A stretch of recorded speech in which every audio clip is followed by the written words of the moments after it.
चलिए शुरू करते हैं आज का सेकेंड वीडियो। जी हाँ दोस्तों, म्यूचुअल फंड सीरीज को बिल्कुल बेसिक से लेकर एडवांस लेवल तक डिटेल्स हम लोग इस चैनल में समझने वाले हैं। ये सेकेंड एपिसोड है।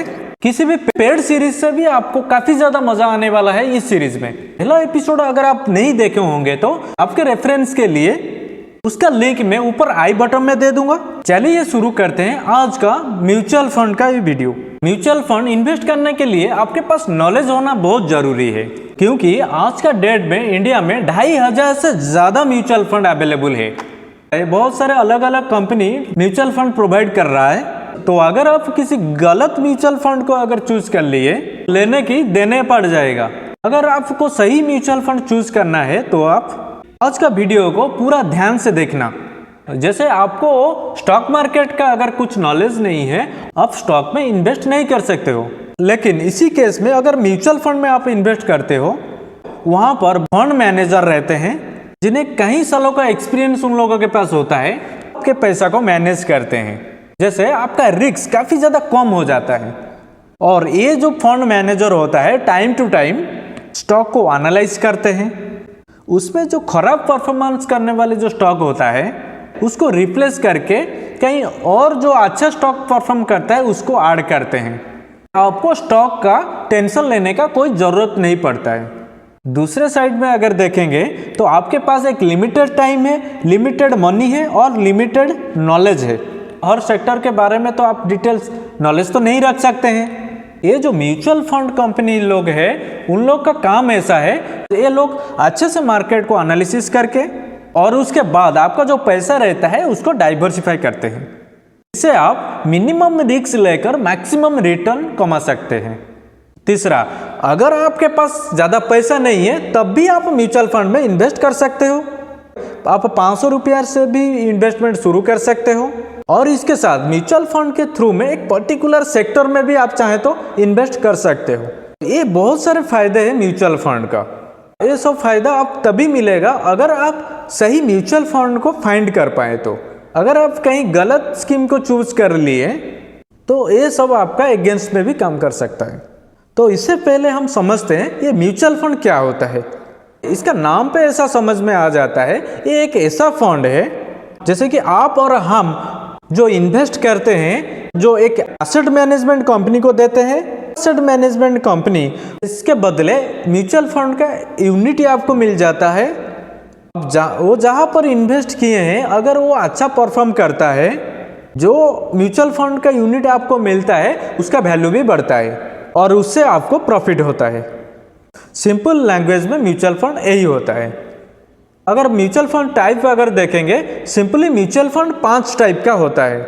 इसमें सबसे पहला है इक्विटी म्यूचुअल फंड।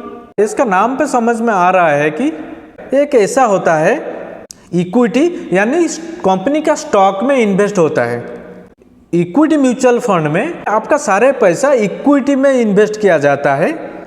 जो इक्विटी म्यूचुअल फंड होता है अदर म्यूचुअल फंड से थोड़ा ज़्यादा रिस्क होता है, लेकिन उसमें ग्रोथ का भी ज़्यादा चांसेस होता है। इक्विटी म्यूचुअल फंड है बेसिकली 3 कैटेगरी में डिवाइडेड है। पहला है मार्केट कैपिटलाइजेशन, जो कि 5 कैटेगरी में डिवाइडेड है। पहला है लार्ज कैप फंड, इसके बाद mid cap fund, small cap fund, इसके बाद मल्टी कैप फंड और फ्लेक्सी कैप फंड। और दूसरी कैटेगरी है, दूसरा है इन्वेस्टमेंट स्टाइल। इसमें आपका 5 टाइप का कैटेगरी मिल जाएगा। पहला कैटेगरी है सेक्टरल इक्विटी फंड, सेकंड में इंडेक्स फंड, काफ़ी फेमस है, thematic equity fund, dividend equity fund और focus equity fund, contra equity fund देखने को मिलता है। और जो हमारा थर्ड कैटेगरी है वो है tax saving fund, ELSS fund भी बोलते हैं, equity link saving scheme fund होता है। ये इसी वाली कैटेगरी में आता है। ये सब जो मैं बताया ये सब इक्विटी म्यूचुअल फंड में आता है। और हमारा जो दूसरे टाइप का म्यूचुअल फंड होता है डेब्ट म्यूचुअल फंड, ये वो फंड होता है जिसमें आपका पैसा डेब्ट म्यूचुअल फंड में इन्वेस्ट किया जाता है। डेब्ट फंड बेसिकली वो तरीका होता है जैसे आप किसी को लोन देते हैं। डेब्ट म्यूचुअल फंड में ये जो AMC है ये गवर्नमेंट बॉन्ड या कुछ गवर्नमेंट में इन्वेस्ट करता है इसमें आपको एक फिक्स रिटर्न मिलता है। तो इसमें जो आपका रिस्क है इक्विटी के कंपैरिजन में थोड़ा कम है, लेकिन यहाँ पर आपको जो रिटर्न मिल सकता है वो भी उसी के हिसाब से थोड़ा कम हो जाता है। जो इन्वेस्टर ज़्यादा रिस्क नहीं लेना चाहता है वो इसी फंड को कंसिडर कर सकता है। ये जो डेप्थ म्यूचुअल फंड होता है ना, ये 8 टाइप का होता है, जो कि है overnight fund, liquidity fund, dynamic bond fund, corporate bond fund, credit risk fund, guilt fund, long duration fund और मनी मार्केट फंड। ये हो गया आपका डेट म्यूचुअल फंड। इसके बाद आ जाएगा थर्ड में हमारा आएगा हाइब्रिड म्यूचुअल फंड। इक्विटी और डेब्ट की कॉम्बिनेशन में इन्वेस्ट किया जाता है। ये जो हाइब्रिड म्यूचुअल फंड होता है ये 7 टाइप का होता है, जो कि है aggressive hybrid fund, conservative hybrid fund, dynamic asset allocation fund, multi allocation fund, arbitrage fund, balance fund और इक्विटी सेविंग फंड। ये हो गया हाइब्रिड म्यूचुअल फंड। इसके बाद आएगा सॉल्यूशन ओरिएंटेड फंड। बेसिकली आप जब इन्वेस्ट करते हो आप ग्रोथ के लिए इन्वेस्ट करते हो। जैसे कि आपका गोल होगा बच्चा का पढ़ाई के लिए आपको इन्वेस्टमेंट करना है, पढ़ाई के लिए आपको इन्वेस्टमेंट करना है, या फिर आप रिटायरमेंट के लिए आपको इन्वेस्टमेंट करना है, तो फिर इसके लिए भी तो कोई म्यूचुअल फंड होना चाहिए। इसी के लिए एक सेपरेट कैटेगरी का एक सेबी ने म्यूचुअल फंड बनाया है, सॉल्यूशन ओरिएंटेड म्यूचुअल फंड। ये बेसिकली 2 टाइप का होता है, एक है रिटायरमेंट फंड और दूसरा है चिल्ड्रन एजुकेशन फंड। ये हो गया सॉल्यूशन ओरिएंटेड म्यूचुअल फंड। और जो 5th में जो म्यूचुअल फंड होता है वो हो गया अदर फंड। इसमें भी आपको 2 टाइप का फंड देखने को मिल जाएगा। एक है फंड ऑफ फंड, FOF। इसमें जो एसेट मैनेजमेंट कंपनी है वो दूसरे म्यूचुअल फंड में आपका पैसा को इन्वेस्ट करता है, यानी कि बहुत सारे म्यूचुअल फंड में आपका पैसा को इन्वेस्ट कर देंगे, मतलब आपका पैसा बहुत ज़्यादा डाइवर्सिफाई हो जाएगा।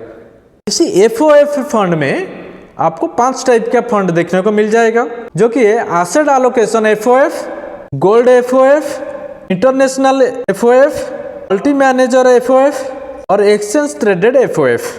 जो सेकेंड टाइप का हो गया एक्सचेंज ट्रेडेड फंड ETF को आप NSE और BSE से आप डायरेक्टली स्टॉक एक्सचेंज से आप खरीद सकते हो, मतलब आप आपके डीमैट अकाउंट से आप खरीद सकते हो। ये भी 5 टाइप का होता है, जो कि है index ETF, international ETF, liquid ETF, sectoral ETF और कमोडिटी ETF। मेनली ये 5 टाइप का म्यूचुअल फंड होता है। ये सब टाइप के लिए आज का डेट में 2500 से ज़्यादा म्यूचुअल फंड स्कीम मार्केट में अवेलेबल है। आपको अभी तक हम जो बताएं ये टाइप ऑफ म्यूचुअल फंड होता है, ये सब आपको काफ़ी ज़्यादा डिफिकल्ट लगता होगा। धीरे धीरे एडवांस हो रहा है, आपको थोड़ा बहुत डिफिकल्ट लगता होगा। अगर आपको डिफिकल्ट लगता है आप एक काम करिए, इस वीडियो को और 1-2 बार देखिए। आई होप कि आपको धीरे धीरे समझ में आ जाएगा। इसके बाद आप खुद कैसे म्यूचुअल फंड को फाइंड करेंगे, आपके हिसाब से कौन सा म्यूचुअल फंड आपके लिए सही होगा। म्यूचुअल फंड चूज करने के लिए आपको क्या क्या चीज़ देखना पड़ेगा, आपके लिए क्या बेस्ट है, तो स्कीम को आप कैसे सिलेक्ट करेंगे, वो भी सब आपको सिखा दूंगा आने वाली कुछ वीडियो में। क्या एक्चुअली म्यूचुअल फंड में इन्वेस्ट करना सही रहता है? आइए हम कुछ एग्जाम्पल से समझते हैं। अगर आप FD में इन्वेस्ट करते हो 5% से 7.5% के अंदर आप रिटर्न लेते हो। अगर आप 20 साल के लिए प्लान करेंगे, आपको मान के चलिए ज़्यादा से ज़्यादा 7% तक आपका रिटर्न आ सकता है। अगर आप 5 लाख 20 साल के लिए अगर रखेंगे, 7% अगर रिटर्न आएगा, आपका जो 5 लाख हो जाएगा ये बढ़कर 20,03,196 रुपया बन चुका होगा। वही 5 लाख को म्यूचुअल फंड में अगर रख लेते हैं, सबसे लोएस्ट 12% के रिटर्न में अगर कैलकुलेट करेंगे तो उसी पैसा 5 लाख से बढ़कर 48,23,000 से भी ज़्यादा हो गए होंगे। ये तो हो गया सबसे लोएस्ट वाला रिटर्न। अगर उसी 5 लाख को अगर 20% में अगर कैलकुलेट करेंगे 20 साल के लिए, वही 5 लाख बढ़कर 20 साल के बाद 1,91,68,000 से भी ज़्यादा हो चुका है। ठीक ठाक रिसर्च करके म्यूचुअल फंड को अगर चूज करेंगे ना, वो आपको 14% रिटर्न तो आपको जैसे भी दे देगा। अगर आप लॉन्ग टर्म के लिए इन्वेस्ट करते हैं, एफडी में इन्वेस्ट करने के जगह किसी अच्छे म्यूचुअल फंड में इन्वेस्ट करेंगे तो यहाँ पर आपको एक बहुत बड़ा अमाउंट का रिटर्न मिल सकता है। इसके लिए आपको एक सही म्यूचुअल फंड सिलेक्ट करना आना चाहिए, जो कि आप हमारा इस वीडियो में, हमारा इस म्यूचुअल फंड के सीरीज में आप सीख पाएंगे। आई होप कि आपको धीरे धीरे म्यूचुअल फंड के बारे में थोड़ा बहुत समझ में आ रहा है। आज का ये वीडियो आपको कैसा लगा नीचे कमेंट में बताइए, लाइक सब्सक्राइब करिए और दोस्तों को शेयर करने के लिए मत भूलिए। फिर मिलेंगे किसी और एक एपिसोड में, इसी का और एक पार्ट में। तब तक के लिए happy investing and I will see you very soon.